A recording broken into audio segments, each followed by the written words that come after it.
할아버지, 이거 그냥 가져가도 돼요? 12살쯤 돼 보이는 아이가 라면 봉지 하나를 손에 들고 계산대 앞에 서 있었습니다. 아이의 눈은 반쯤 기대하고 반쯤 겁먹은 표정이었습니다.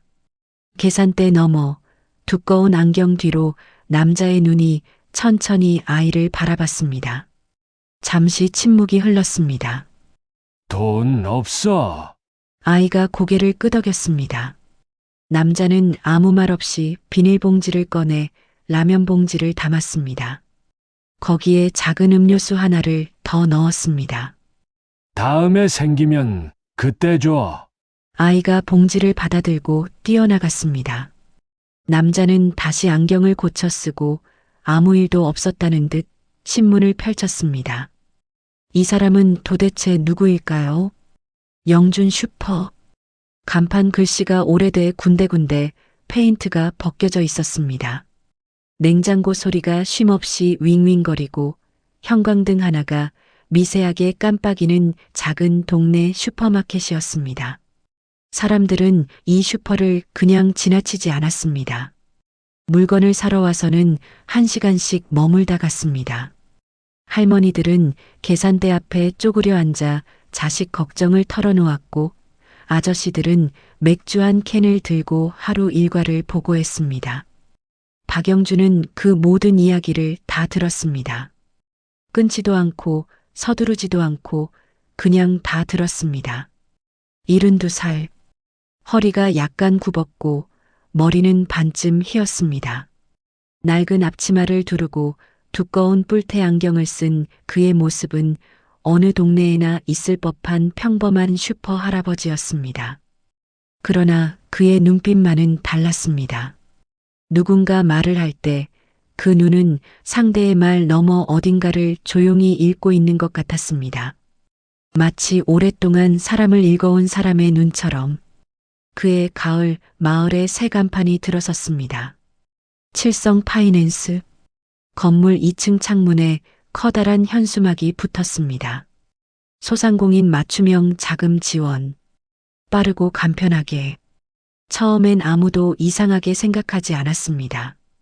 요즘 세상에 그런 업체 하나쯤 생기는 게 뭐가 이상하냐고들 했습니다. 박영준은 간판을 보는 순간 신문을 내려놨습니다. 그리고 안경을 고쳐 썼습니다. 그의 눈이 현수막 문구를 천천히, 아주 천천히 다시 읽었습니다. 며칠이 지났습니다.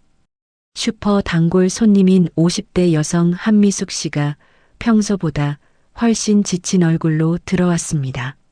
사장님, 소주 한 병만요.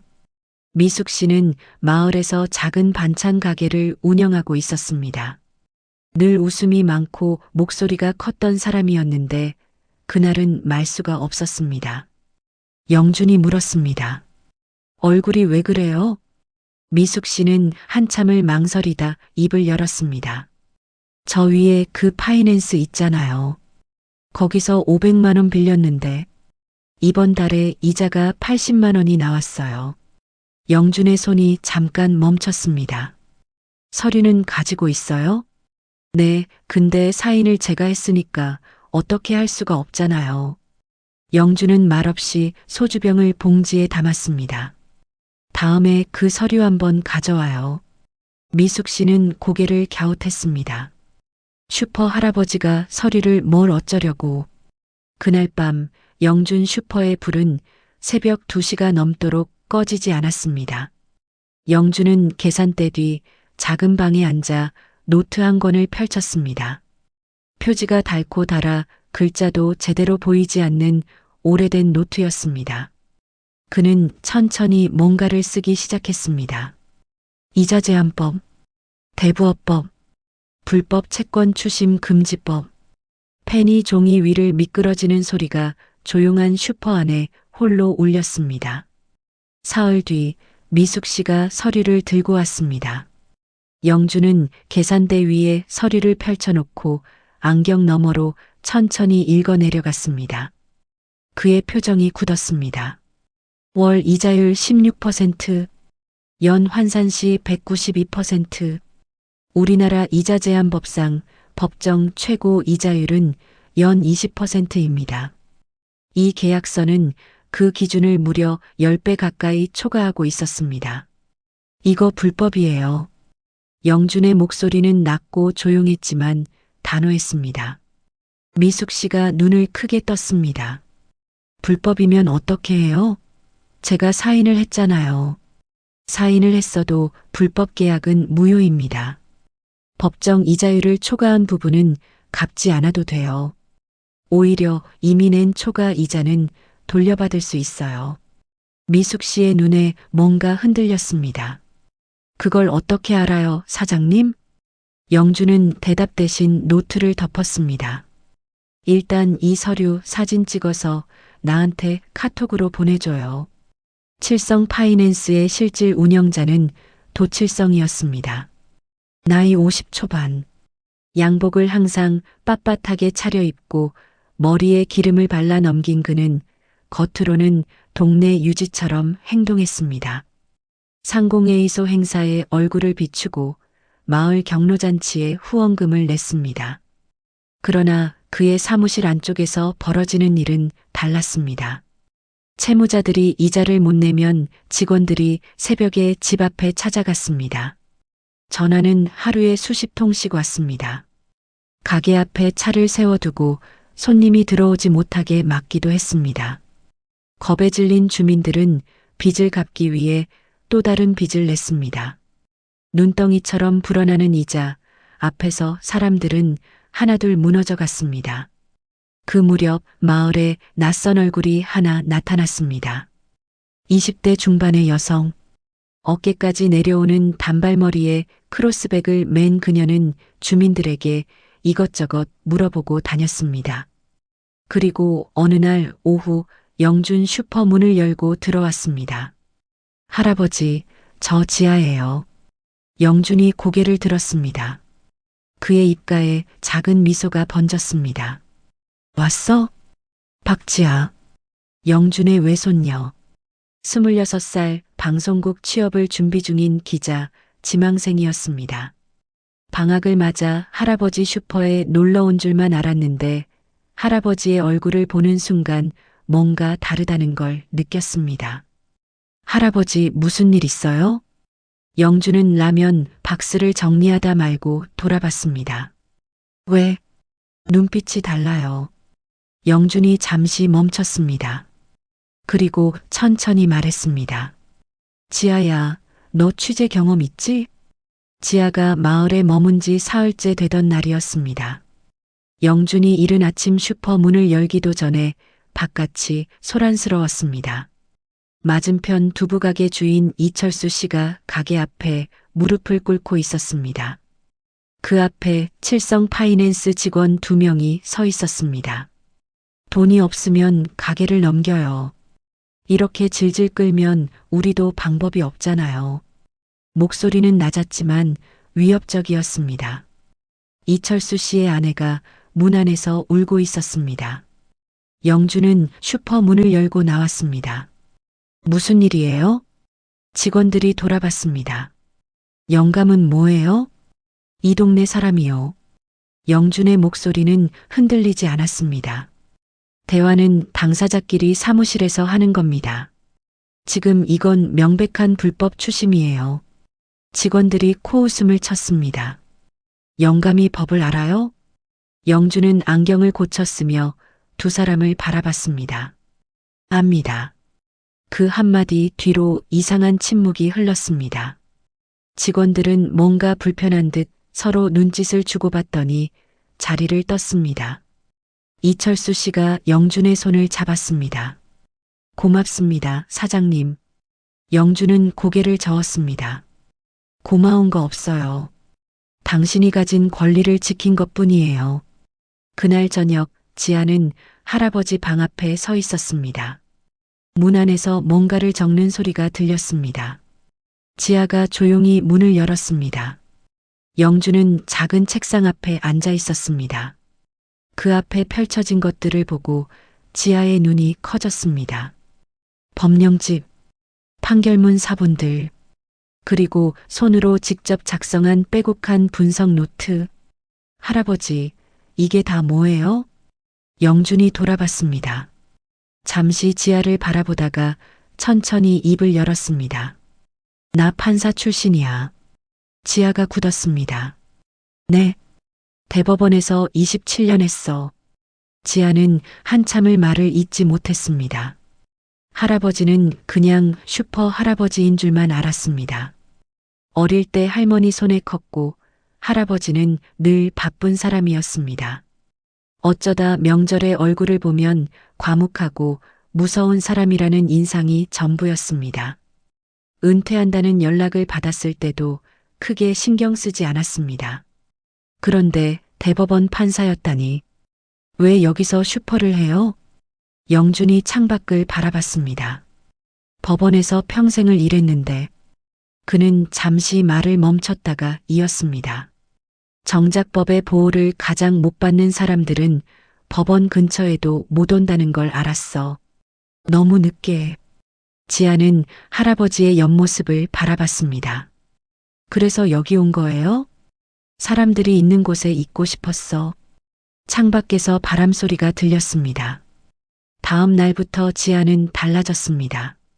그녀는 할아버지의 노트를 빌려 읽기 시작했습니다. 이자 제한법 위반의 구체적인 요건, 불법 채권 추심 행위의 법적 정의, 피해자가 직접 할 수 있는 금융감독원 민원 신고 방법. 지아의 눈이 빠르게 움직였습니다. 기자 지망생의 촉이 발동했습니다. 할아버지, 이거 피해자가 얼마나 돼요? 내가 파악한 것만 12가구. 실제로는 더 많겠네요. 그렇지. 지아가 노트를 내려놓으며 할아버지를 봤습니다. 저 도울게요. 영준이 안경 너머로 손녀를 바라봤습니다. 그의 눈에 뭔가가 담겼습니다. 자랑스러움인지 안도인지 아니면 둘 다인지. 위험할 수 있어. 알아요. 진짜 알아? 할아버지가 27년 동안 지킨 게 뭔지 이제 알 것 같아요. 영준은 그날 밤 오랫동안 잠을 이루지 못했습니다. 천장을 바라보며 그는 오래전 기억을 떠올렸습니다. 판사석에 앉아 피고인을 바라보던 수천 번의 순간들. 법전을 펼치면 답이 나왔습니다. 그러나 판결문에 서명할 때마다 마음 한켠이 무거웠습니다. 법이 닿지 않는 곳에서 신음하는 사람들의 얼굴이 떠올랐습니다. 법원 문을 두드릴 용기도, 돈도, 정보도 없는 사람들. 그들에게 법은 그림의 떡이었습니다. 은퇴하던 날 동료들이 성대한 자리를 마련했습니다. 영준은 정중하게 거절했습니다. 그리고 아무도 모르게 짐을 쌌습니다. 향한 곳은 서울에서 2시간 거리의 작은 동네. 거기서 오래된 슈퍼마켓 하나를 인수했습니다. 간판을 달던 날 영준은 혼자 소주 한 잔을 마셨습니다. 이제부터는 법전이 아니라 사람 곁에 있겠다고. 지아가 마을 조사를 시작한 지 닷새째 되던 날, 그녀는 충격적인 사실을 하나 발견했습니다. 칠성 파이낸스의 법인 등록 서류를 인터넷으로 열람했는데 등록된 주소와 실제 사무실 주소가 달랐습니다. 법인 대표는 도칠성이 아닌 다른 사람의 이름이었습니다. 서류상으로는 정상적인 대부업체처럼 보였습니다. 그러나 실제 운영은 도칠성이 전부 맡고 있었습니다. 할아버지, 이거 보세요. 지아가 노트북 화면을 가져갔습니다. 영준이 화면을 보는 순간 그의 눈이 가늘어졌습니다. 바지 사장을 세웠군. 바지 사장이요? 도칠성이 처벌받지 않으려고 다른 사람 이름으로 법인을 만든 거야. 전형적인 수법이지. 지아가 물었습니다. 그러면 실제로 처벌이 어려운 거 아닌가요? 영준이 잠시 생각하다 말했습니다. 실질적인 운영자임을 입증하면 돼. 계좌 흐름, 지시 기록, 직원들의 진술. 그는 잠시 멈췄습니다. 증거가 필요해. 그로부터 이틀 뒤 영준 슈퍼에 손님 하나가 들어왔습니다. 칠성 파이낸스 직원이었습니다. 이름은 최재혁. 20대 후반의 젊은 남자였습니다. 그는 라면 2봉지를 집어들고 계산대로 왔습니다. 얼마예요? 영준이 계산을 하면서 말했습니다. 요즘 위에서 일하나요? 최재혁이 굳었습니다. 그냥 직원이에요. 힘들겠네요. 젊은 사람이. 최재혁이 돈을 내밀다가 멈췄습니다. 왜요? 그런 일 하다 보면 나중에 본인도 힘들어지거든요. 최재혁의 눈이 흔들렸습니다. 그는 말없이 라면 봉지를 들고 나갔습니다. 영주는 그의 뒷모습을 바라봤습니다. 저 사람이 열쇠가 될 수도 있겠다 싶었습니다. 그 무렵 도칠성은 영준 슈퍼에 대한 정보를 수집하고 있었습니다. 그의 직원이 보고했습니다. 슈퍼 주인 박영준, 72살. 서울에서 내려온 것 같은데 전직은 불명확합니다. 주민들이랑 가깝게 지내고 우리 업무에 계속 끼어들고 있습니다. 도칠성이 손가락을 두드렸습니다. 가게 하나 운영하는 노인이 왜 나서는 거야? 주민들이 그 영감한테 서류를 가져다 보여준다는 말이 있습니다. 도칠성이 앉은 채로 발을 올리며 말했습니다. 한번 눌러줘. 조용하게. 다음 날 새벽, 영준 슈퍼 입구에 쓰레기가 쏟아져 있었습니다. 유리에는 낙서가 적혀 있었습니다. 노인네가 알 바 아니다. 나가라, 벌금 때리자. 영준은 빗자루를 들고 묵묵히 청소를 했습니다. 지아가 뛰어나왔습니다. 할아버지, 이거 경찰에 신고해요. 증거 없이 신고해봤자 아무것도 안 돼. 그러면 가만히 있어요? 영준이 쓸고 있던 손을 잠시 멈췄습니다. 가만히 있는 게 아니야. 모으는 거야. 지아가 할아버지의 옆모습을 바라봤습니다. 이분은 두렵지 않은 건가? 아니면 두렵지만 멈추지 않는 건가? 며칠이 지났습니다. 최재혁이 다시 슈퍼에 들어왔습니다. 이번엔 물건을 사는 척하지 않았습니다. 그냥 계산대 앞에 서서 영준을 봤습니다. 아저씨, 그날 한 말 진심이에요? 영준이 고개를 들었습니다. 어떤 말이요? 나중에 본인도 힘들어진다는 말. 영준이 카운터에 팔꿈치를 올리고 최재혁을 바라봤습니다. 진심이요. 최재혁이 목소리를 낮췄습니다. 저 거기서 나오고 싶어요. 침묵이 흘렀습니다. 근데 알고 있는 게 너무 많아서 그냥 나오면 위험할 것 같아서. 영준이 천천히 말했습니다. 당신이 증인이 되면 내가 보호해 줄 수 있어요. 최재혁의 눈에 두려움과 안도가 동시에 스쳤습니다. 이 장면 뒤로 무언가 거대한 것이 움직이기 시작했습니다. 최재혁은 그날 이후 사흘 동안 슈퍼에 나타나지 않았습니다. 영준은 기다렸습니다. 서두르지 않았습니다. 오래 판사 일을 하면서 배운 것 중 하나가 그것이었습니다. 사람은 준비가 됐을 때 움직입니다.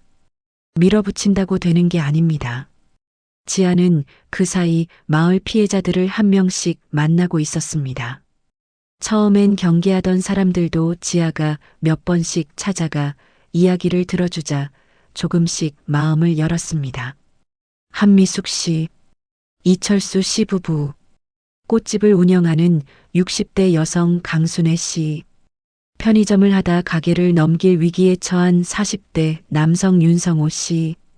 피해자는 12명이 아니었습니다. 지아가 직접 발로 뛰어 확인한 숫자는 19명이었습니다. 그중 절반 이상은 이미 이자제한법 상한을 훨씬 넘는 이자를 수개월째 납부하고 있었습니다. 지아는 그날 밤 영준 앞에 노트를 펼쳤습니다. 할아버지, 19명이에요. 영준이 노트를 받아 천천히 들여다봤습니다. 오랫동안 말이 없었습니다. 그러다 조용히 입을 열었습니다. 더 있을 거야. 영준이 지아에게 법 이야기를 처음 제대로 꺼낸 건 그날 저녁이었습니다. 두 사람은 슈퍼 뒷방에 마주 앉았습니다. 영준이 노트를 펼쳤습니다. 지아야, 지금 이 사람들에게 필요한 게 뭔지 알아? 증거요? 그것도 필요하지. 근데 그 전에 먼저 필요한 게 있어. 영준이 펜을 들고 노트에 썼습니다. 이자 제한법.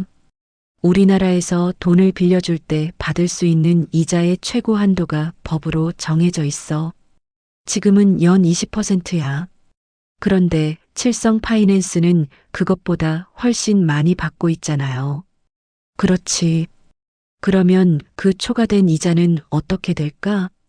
지아가 생각하다 말했습니다. 무효가 되는 건가요? 맞아. 법정 이자율을 초과한 부분은 아예 처음부터 갚을 의무가 없어. 더 중요한 건 이미 낸 초과 이자는 돌려받을 권리가 생긴다는 거야. 지아가 눈을 크게 떴습니다. 그걸 모르는 사람이 많겠네요.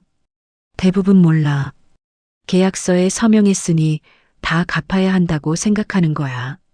근데 법은 그렇지 않아. 영준이 계속 썼습니다. 대부업법, 채권추심법, 대부업체가 채무자를 협박하거나 새벽에 찾아가거나 가게 앞을 막거나 반복해서 전화를 걸면 그 자체가 범죄야. 이걸 불법 채권 추심이라고 해. 그러면 이걸 신고할 수 있는 거잖아요. 할 수 있어.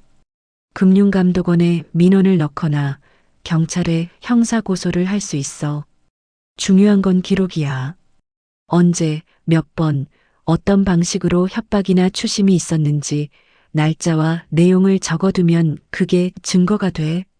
지아가 빠르게 받아 적었습니다. 영준이 그 모습을 바라봤습니다. 기자가 되면 잘하겠다. 지아가 고개를 들고 웃었습니다. 할아버지한테 배우면 되죠. 이틀 뒤 밤, 최재혁이 슈퍼 뒷문으로 들어왔습니다. 얼굴이 창백했습니다. 오늘 거기서 이상한 얘기를 들었어요. 영준이 의자를 내밀었습니다. 앉아요.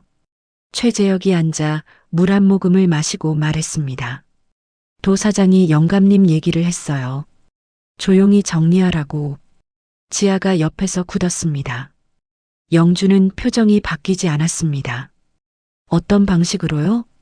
그게 가게에 압박을 넣거나 아니면 직접 다가갈 수도 있다고. 최재혁이 목소리를 낮췄습니다.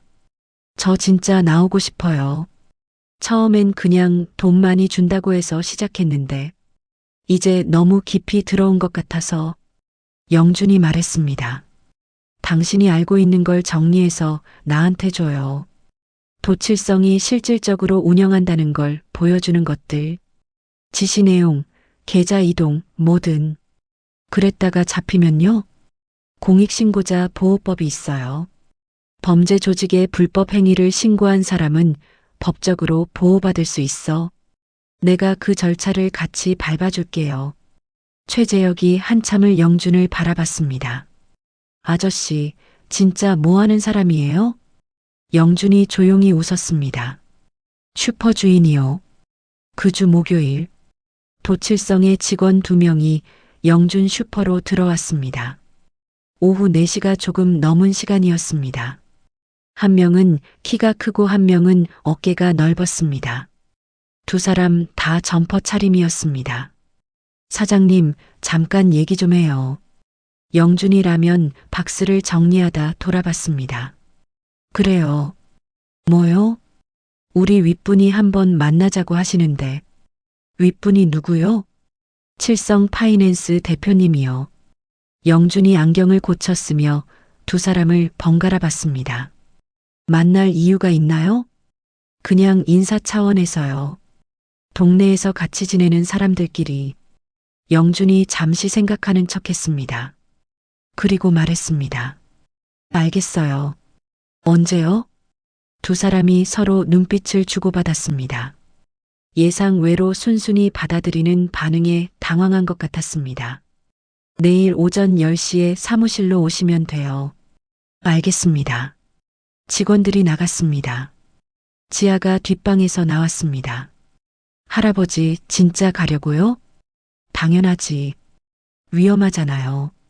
영준이 앞치마를 벗으며 말했습니다.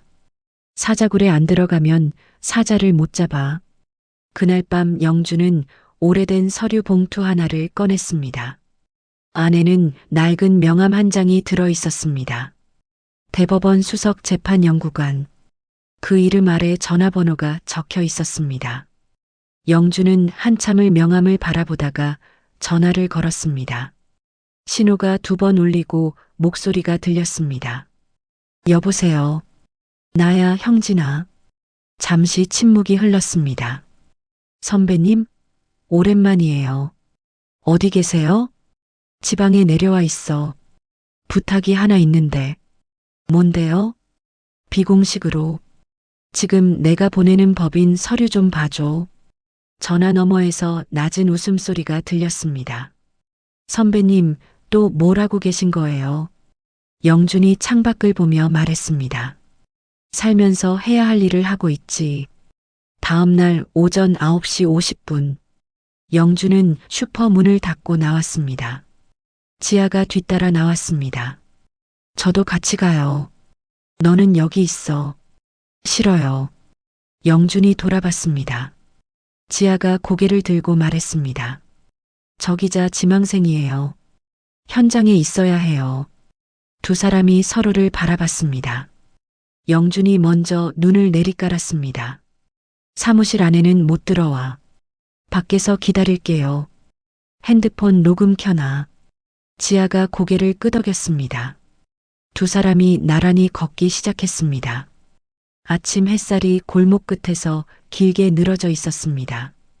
칠성 파이낸스는 건물 2층에 있었습니다. 계단을 올라가자 유리문 안에 넓은 사무실이 보였습니다. 직원 5-6명이 전화를 하거나 서류를 정리하고 있었습니다. 창 쪽 끝에 별도의 방이 있었습니다. 도칠성의 방이었습니다.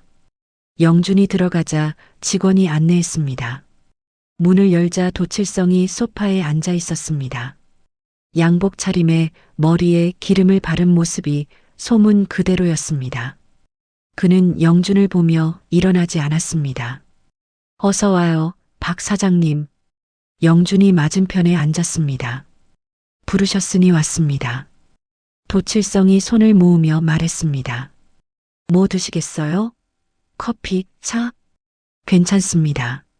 박 사장님이 동네 주민들하고 많이 친하시다고 들었어요. 좋은 일이죠. 그런데 그가 목소리를 낮췄습니다. 우리 업무에 자꾸 개입하시면 서로 불편하잖아요. 영준이 도칠성을 바라봤습니다.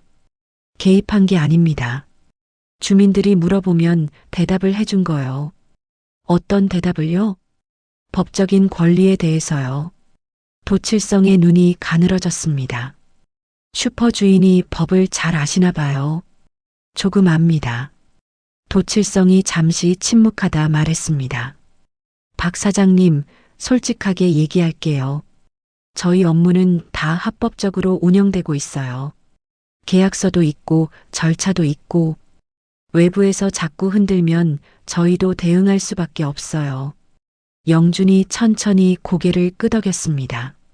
알겠습니다. 그런데 저도 한 가지만 여쭤봐도 될까요? 말해봐요. 이자 제한 법상 연 20%가 최고 한도인 거 알고 계시죠? 도칠성의 손가락이 멈췄습니다. 당연히 알죠. 그런데 여기 계약서들은 월 16%씩 받고 있던데요. 도칠성이 굳었습니다. 그건 계약 당사자들이 동의한 거예요.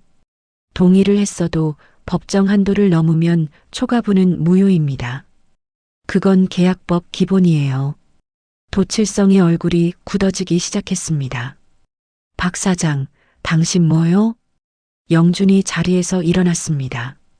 동네 슈퍼 주인이요. 그는 조용히 문을 열고 나왔습니다. 계단을 내려오자 지아가 달려왔습니다. 할아버지, 괜찮아요? 괜찮아. 무슨 얘기했어요? 영준이 걸음을 옮기며 말했습니다. 확인하고 싶은 걸 확인했어.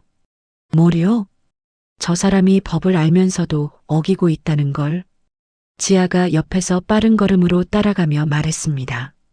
그게 왜 중요해요? 모르고 어긴 것과 알고 어긴 건 처벌이 달라. 두 사람이 골목을 빠져나왔습니다. 아침 햇살이 이제는 좀 더 높이 올라와 있었습니다.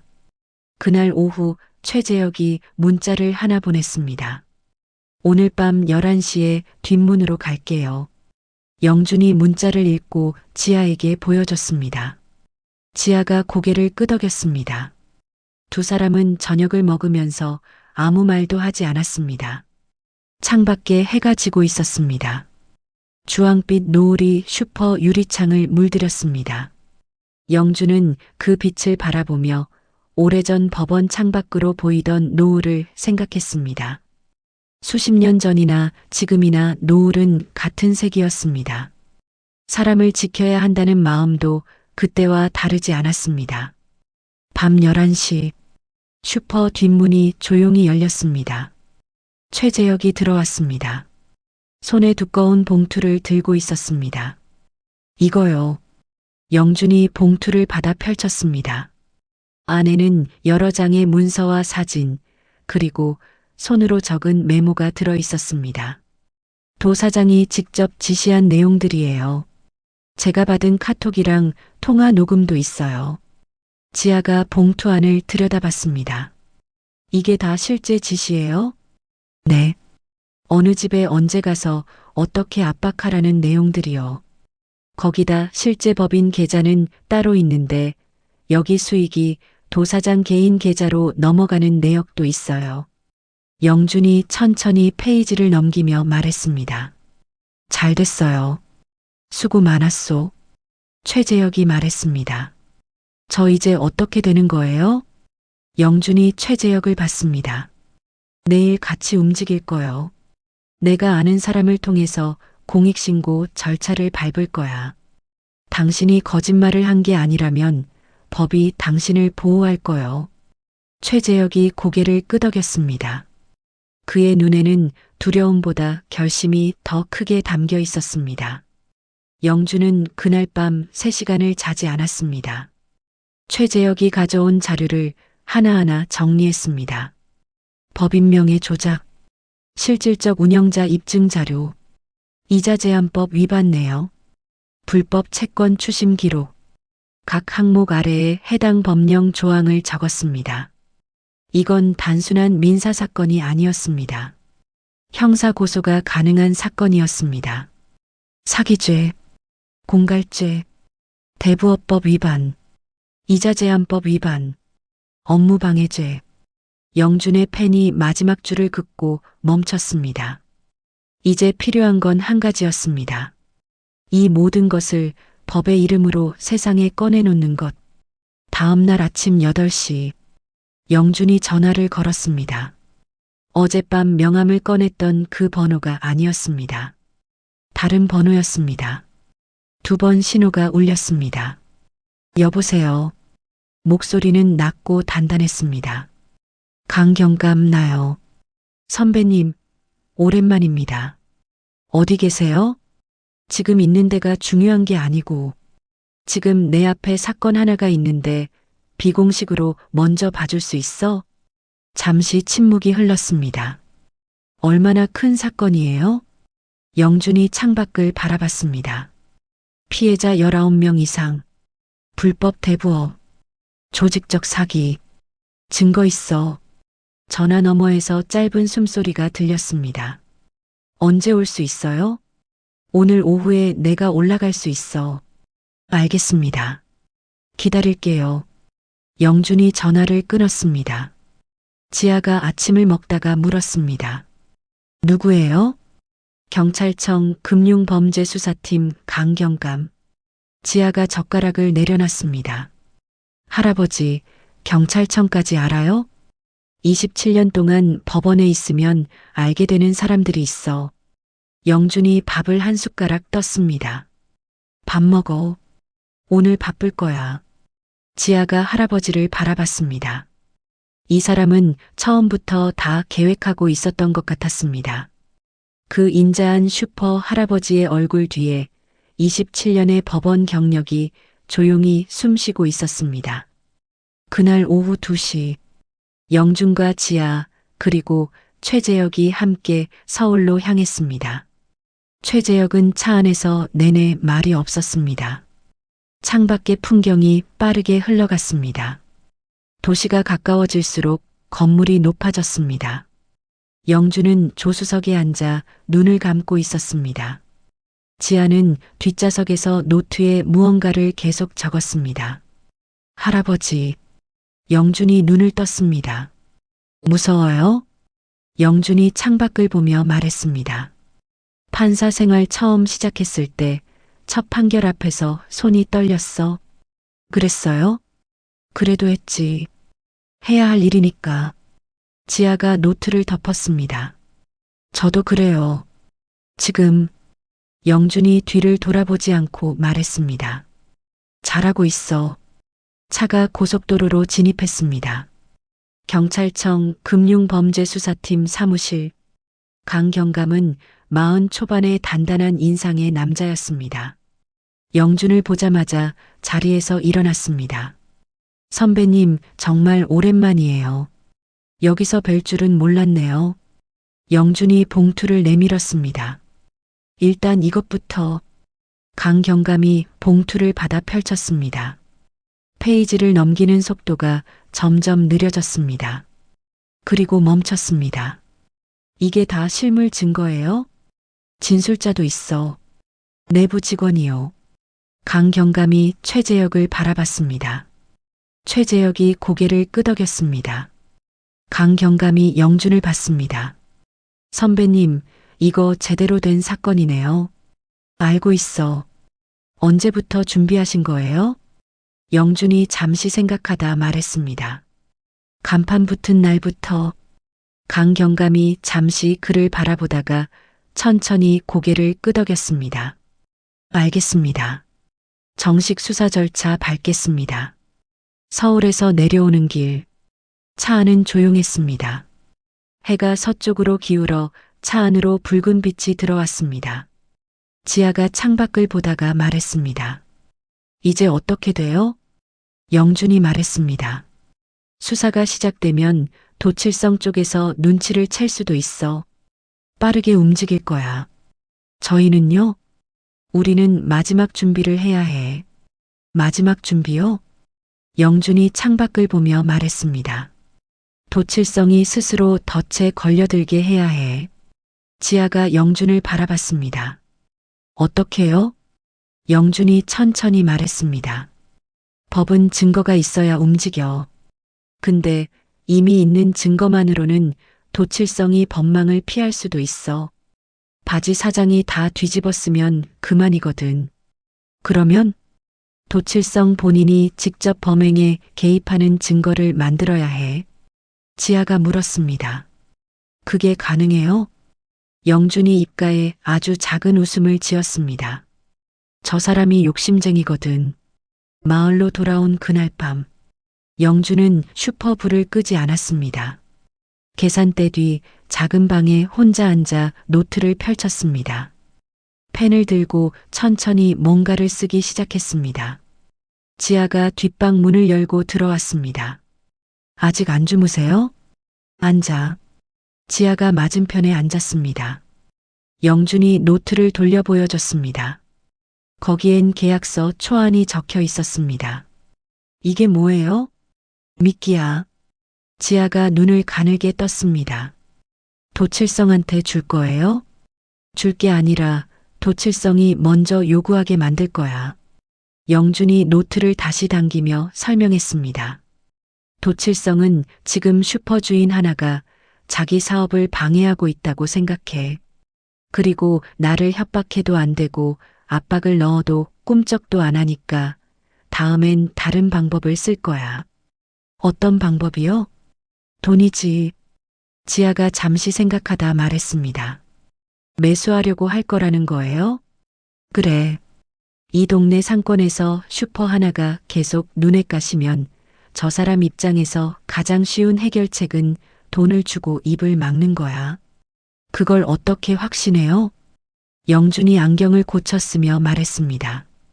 27년 동안 그런 사람들 수백 명 봤어. 지아가 노트를 들여다봤습니다. 그러면 할아버지가 돈을 받는 척하고 그 현장을 증거로 남기는 거예요? 받는 척이 아니야. 계약서를 쓰자고 하는 거야. 지아가 고개를 들었습니다. 계약서요? 영준이 말했습니다. 도칠성이 매수를 하려 할 때 내가 조건을 내걸어. 구두가 아니라 서면으로 하자고. 도칠성은 자기가 나를 완전히 장악했다고 생각할 테니까 그 요구를 들어줄 거야. 그 계약서가 증거가 되는 건가요? 도칠성이 서명한 계약서가 있으면 그가 직접 범행에 개입했다는 걸 입증할 수 있어. 바지 사장만 처벌받는 걸 막을 수 있는 거지. 지아가 천천히 고개를 끄덕였습니다. 근데 도칠성이 의심하면 어떡해요? 영준이 펜을 내려놓으며 말했습니다. 그래서 내가 먼저 슬쩍 흔들어줘야 해. 이틀이 지났습니다. 영준은 평소처럼 슈퍼를 열었습니다. 아무 일도 없는 것처럼 아침에 배달 온 물건을 정리하고 단골 할머니들과 이야기를 나누고 계산대 앞에 앉아 신문을 읽었습니다. 그러나 그는 속으로 계산하고 있었습니다. 도칠성이 움직일 시간. 며칠 전 사무실에서 영준에게 당한 기분을 삭히고 다음 수를 생각하기까지 걸리는 시간. 그리고 그 시간이 됐을 때 영준이 먼저 움직였습니다. 그는 동네 이장에게 부탁을 하나 했습니다. 이장님, 이번에 마을 회관 앞에 작은 행사 하나 열 수 있을까요? 행사요? 무슨 행사요? 주민들 법률 상담 자리요. 무료로. 이장이 눈을 크게 떴습니다. 그거 좋죠. 근데 누가 해요? 제가 합니다. 사흘 뒤 토요일 오전, 마을 회관 앞 마당에 간이 테이블이 놓였습니다. 현수막 대신 손으로 쓴 종이 한 장이 붙었습니다. 주민 무료 법률 상담. 처음엔 서너 명이 어정쩡하게 왔습니다. 1시간이 지나자 20명이 넘었습니다. 영준은 그 자리에서 하나하나 이야기를 들었습니다. 이자 제한법을 넘는 계약을 쓴 사람, 불법 추심으로 잠을 못 자는 사람, 가게를 빼앗길 것 같다는 사람. 영준은 각자에게 구체적인 대응 방법을 알려줬습니다. 금융감독원 불법 사금융 신고 전화, 경찰 민원실 고소 접수 방법, 초과이자 반환 청구 절차. 사람들은 메모를 했습니다. 눈물을 훔치는 사람도 있었습니다.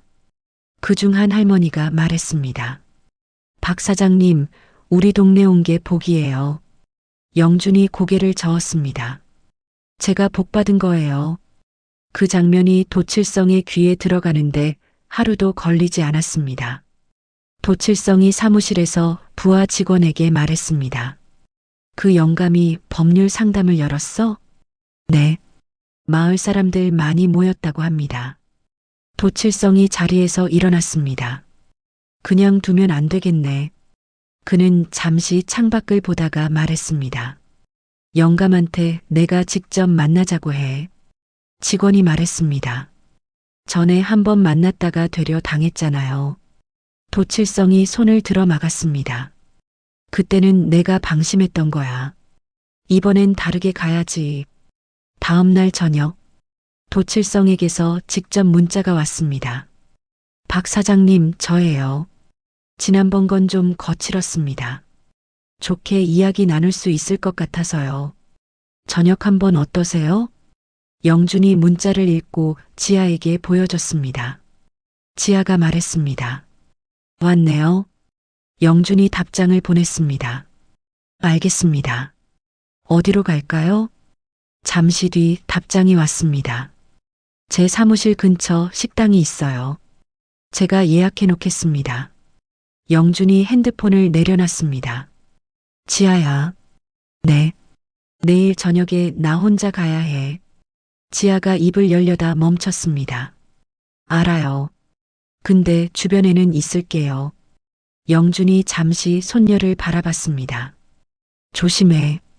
다음 날 저녁 7시, 영준은 깔끔하게 차려입고 나갔습니다. 평소 낡은 앞치마를 두른 모습과 달리 그날은 감색 재킷을 걸쳤습니다. 지아는 식당에서 2블록 떨어진 카페에 자리를 잡았습니다. 핸드폰 녹음 앱을 켰습니다. 그리고 영준의 핸드폰과 블루투스로 연결해 뒀습니다. 영준이 식당 문을 열었습니다. 도칠성이 이미 와 있었습니다. 이번엔 혼자였습니다. 어서 오세요, 박 사장님. 그의 목소리가 이전보다 훨씬 부드러웠습니다. 두 사람이 마주 앉았습니다. 음식이 나왔습니다. 도칠성이 술을 권했습니다. 영준이 잔을 받았습니다. 한동안 이런저런 이야기가 오갔습니다. 동네 이야기, 요즘 경기 이야기. 도칠성이 자연스럽게 화제를 돌렸습니다. 박 사장님, 사실 오늘 뵌 건. 그는 잠시 말을 고르듯 멈췄습니다. 제가 사장님께 좋은 제안을 하나 드리고 싶어서요. 영준이 술잔을 내려놓으며 말했습니다. 말씀해 보세요. 저희가 이 동네에서 사업을 계속하려면 마을 분들과 관계가 좋아야 하거든요. 그런데 박 사장님이 동네에서 영향력이 있으시니까. 그가 웃으며 말했습니다. 저희 업무에 협조해 주시면 박 사장님 슈퍼 운영에 실질적인 도움이 될 만한 걸 드릴 수 있어요. 영준이 물었습니다. 실질적인 도움이요? 한 달에 300만 원씩이요. 그냥 주민들한테 저희 이미지 좋게만 해주시면 돼요. 영준이 잠시 침묵했습니다. 도칠성이 그 침묵을 긍정으로 읽은 것 같았습니다. 그가 덧붙였습니다. 물론 현금으로 드릴 수 있고요. 영준이 천천히 말했습니다. 그 내용을 서면으로 해주실 수 있어요? 도칠성이 잠깐 눈을 깜빡였습니다. 서면이요? 구두로 하면 나중에 서로 말이 달라질 수 있으니까요. 계약서 쓰는 게 깔끔하잖아요. 도칠성이 잠시 생각하더니 웃었습니다. 그러죠. 사장님이 그걸 원하시면. 영준의 입가에 아무도 눈치채지 못할 만큼 아주 작은 무언가가 스쳤습니다. 카페에 앉아있던 지아는 블루투스로 연결된 이어폰을 통해 그 대화를 전부 듣고 있었습니다. 도칠성이 서면 계약에 동의하는 말이 들렸을 때 지아의 손이 떨렸습니다. 그녀는 핸드폰 화면을 내려다봤습니다. 녹음이 돌아가고 있었습니다. 숨을 천천히 내쉬었습니다. 사흘 뒤 도칠성이 보낸 계약서 초안이 영준에게 도착했습니다. 영준이 그것을 펼쳐 읽었습니다. 내용은 단순했습니다. 영준이 칠성 파이낸스의 지역 자문 역할을 맡고 월 300만 원을 받는다는 내용이었습니다. 그러나 그 계약서가 존재한다는 것 자체가 문제였습니다. 이미 수사 중인 불법 사채 조직의 운영자가 피해 지역 주민의 입을 막기 위해 금전을 제공하려 한 증거이기 때문이었습니다. 영준이 계약서를 스캔했습니다. 그리고 강 경감에게 파일을 보냈습니다. 강 경감에게서 답장이 왔습니다. 충분합니다. 움직이겠습니다. 그날 밤 영준은 오랫동안 마을을 걸었습니다. 가로등이 드문드문 켜진 골목길을 혼자 걸었습니다. 발밑에 낙엽이 바스락거렸습니다. 지나쳤던 집들 하나하나가 눈에 들어왔습니다. 미숙 씨의 반찬 가게, 이철수 씨의 두부 가게, 강순애 씨의 꽃집. 이 작은 동네에서 이 평범한 사람들이 감당하기 버거운 것들을 혼자 짊어지고 살아왔다는 게 마음에 걸렸습니다. 법이 닿지 않는 곳에서 얼마나 많은 사람들이 무너지는지, 법원 판사석에 앉아 있을 때는 멀게 느껴졌던 것들이 이곳에서는 코앞에 있었습니다. 영준이 걸음을 멈췄습니다. 오래된 은행나무 아래였습니다. 그는 하늘을 올려다봤습니다. 별이 몇 개 보였습니다. 법은 차갑지만 그 법을 쓰는 건 사람이었습니다. 그 사람이 따뜻하면 법도 따뜻해질 수 있었습니다. 그게 영준이 27년 동안 붙들고 살아온 믿음이었습니다. 이틀 뒤 새벽 5시, 마을이 아직 잠들어 있을 때 경찰청 금융범죄수사팀 차량 3대가 조용히 진입했습니다. 칠성 파이낸스 건물 앞에 차가 멈췄습니다. 강 경감이 직접 팀을 이끌었습니다. 영장을 집행했습니다. 사무실 안에 서류와 컴퓨터가 압수됐습니다.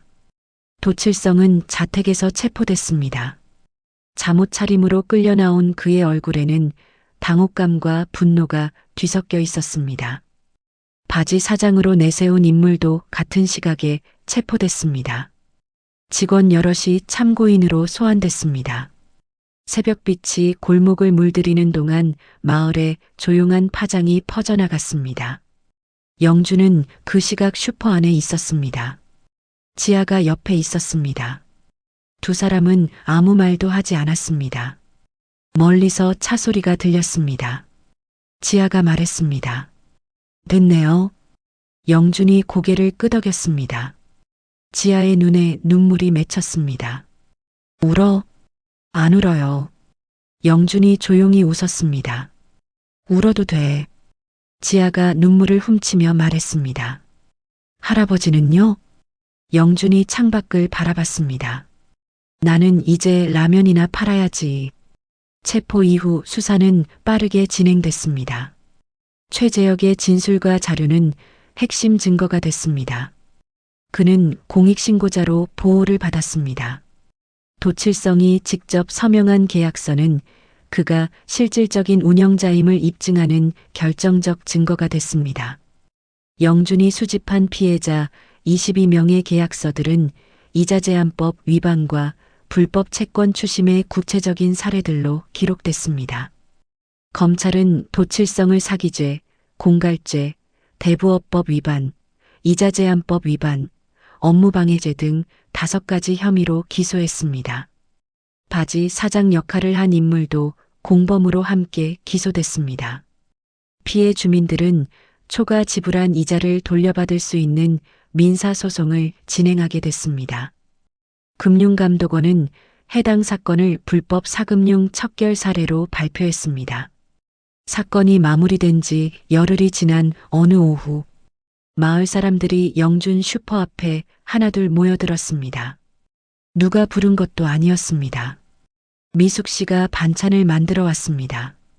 이철수 씨 부부가 두부를 들고 왔습니다. 강순애 씨가 꽃다발을 들고 왔습니다. 아이들이 그 뒤를 따라왔습니다. 영준이 슈퍼 문을 열고 나와 그 광경을 봤습니다. 그는 아무 말도 못했습니다. 미숙 씨가 먼저 말했습니다. 박 사장님, 전직 판사셨다고요? 영준이 멋쩍게 웃었습니다. 옛날 일이요. 왜 말 안 해줬어요? 말 안 해도 다 알았잖아요. 사람들이 웃었습니다. 이철수 씨가 영준의 손을 두 손으로 잡았습니다. 덕분에 살았어요, 사장님. 영준이 손을 꼭 쥐며 말했습니다. 당신들이 포기하지 않아서 된 거요. 지아는 그 옆에 서서 그 장면을 바라봤습니다. 핸드폰을 들었다가 내렸습니다. 이건 기록으로 남기는 것보다 눈으로 담아두는 게 맞겠다 싶었습니다. 할아버지가 왜 이곳에 왔는지, 왜 법전 대신 앞치마를 두르고 계산대 앞에 섰는지 이제는 알 것 같았습니다. 법이 닿지 않는 곳에 직접 가 있으려고, 사람들 곁에 사람으로 있으려고. 그날 저녁, 마을 사람들이 다 돌아가고 나서 영준은 슈퍼 문을 닫고 계산대 앞에 혼자 앉았습니다. 낡은 노트를 폈습니다. 빼곡히 적힌 법령 이름들과 조항 번호들, 그 아래쪽 여백에 짧은 메모 하나가 적혀 있었습니다. 법은 인간을 보호하기 위해 존재한다. 그 아래에 날짜가 적혀 있었습니다. 그가 이 동네에 처음 온 날이었습니다. 영준이 노트를 덮었습니다. 그리고 창밖을 바라봤습니다. 가로등 불빛 아래로 낙엽 몇 장이 천천히 떨어지고 있었습니다. 다음 날 아침, 영준 슈퍼가 문을 열었습니다. 형광등 하나가 여전히 미세하게 깜빡였습니다. 냉장고 소리가 변함없이 윙윙거렸습니다. 영준이 앞치마를 두르고 계산대 앞에 섰습니다. 첫 손님이 들어왔습니다. 12살짜리 그 아이였습니다. 손에 500원짜리 동전 하나를 쥐고 있었습니다. 아저씨, 저번에 라면 감. 영준이 안경 너머로 아이를 바라봤습니다. 그리고 천천히 말했습니다. 오늘 라면 값은 조금 더 깎아줄게. 세상살이도 법만큼이나 정직하면 좋을 텐데. 아이가 눈을 깜빡였습니다. 무슨 말인지 잘 모르겠다는 표정이었습니다. 영준이 웃었습니다. 라면 봉지를 봉지에 담으면서 음료수 하나를 또 넣었습니다. 아이가 봉지를 받아들고 뛰어나갔습니다. 영준이 그 뒷모습을 바라봤습니다. 문이 닫히고 슈퍼 안이 다시 조용해졌습니다. 계산대 위에 놓인 낡은 노트, 그 옆에 놓인 두꺼운 뿔테 안경, 그리고 변함없이 자리를 지키는 한 사람. 법전 대신 라면 봉지를 든 남자 박영준. 그는 오늘도 그 자리에 있었습니다. 사람들이 있는 곳에 사람으로 살면서 우리는 때로 힘 있는 것들 앞에서 무릎을 꿇고 싶어질 때가 있습니다. 법도 돈도 권력도 없는 것 같아서 그냥 포기하는 게 편할 것 같아서. 그러나 박영준은 말합니다. 당신이 가진 권리는 누가 빼앗아 갈 수 없습니다. 그 권리를 지키려는 마음이 있는 한 곁에서 함께 싸워줄 사람은 반드시 있습니다. 세상 어딘가의 계산대 뒤에서 조용히 당신을 기다리고 있습니다. 정직하게 살아온 사람들의 삶은 반드시 지켜져야 합니다. 그것이 법이 존재하는 이유이고 사람이 사람 곁에 있어야 하는 이유입니다. 구독과 좋아요는 감동 있는 이야기 만드는 데 큰 힘이 됩니다. 긴 영상 끝까지 함께 해주셔서 진심으로 감사드립니다.